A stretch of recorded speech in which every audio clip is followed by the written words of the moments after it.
Allah hadisimizde Peygamberimiz sallallahu aleyhi ve sellem etti. Hayrun nasi men tala umruhu ve hasuna amaluhu. En yaxşı kişiler ömürleri uzun bulup küp izgi ameller kıluşular. Ömürleri uzun bulup küp izgi ameller kıluşular. Elbette uzun ömür yaşap şuşu ömür dövründe izgi ameller kılu jingil tugil.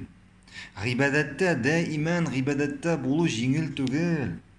Hamindi kişi bugün g'ibadatdayken bu bardik Allah'ın rahmeti, Allah'ın hidayeti. Eğer Allah kaldırayken kişi bunu buldura almay. Çünkü kişinin düşmanları көп. En birincisi anın canı, nefsisi. İkincisi şeytan, jinler arasından. Üçüncüsü şeytan, kişiler arasından. Hem alar türlü yaktan hücum eteler.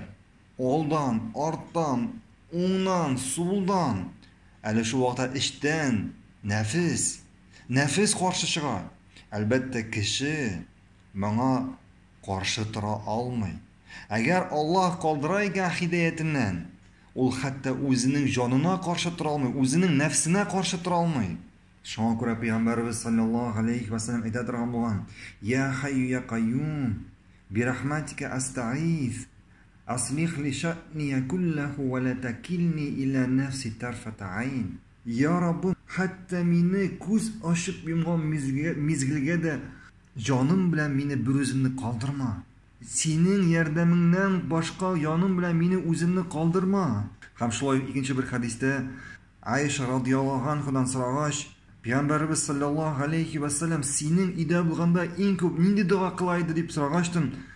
Ayşe radhiyallohu anha aytdi: "Ya muqallibal qulub, sabbit qalbi ala dinik" degan duoni qilaydi deydi Peygamberimiz sallallahu aleyhi ve sellem. Ya yüreklerini aylantirishib mening yuragimni, mening jonimni islom dinida nig'it, mening jonimni diningda nig'it deb Allohga duo bilan müracaat ettirgan Peygamberimiz sallallahu aleyhi ve sellem. Hem endi Peygamberimiz sallallahu aleyhi ve sellem aytdi: "En yaxshi kişiler ömürleri uzun bulup küp izgi ameller kılışlar."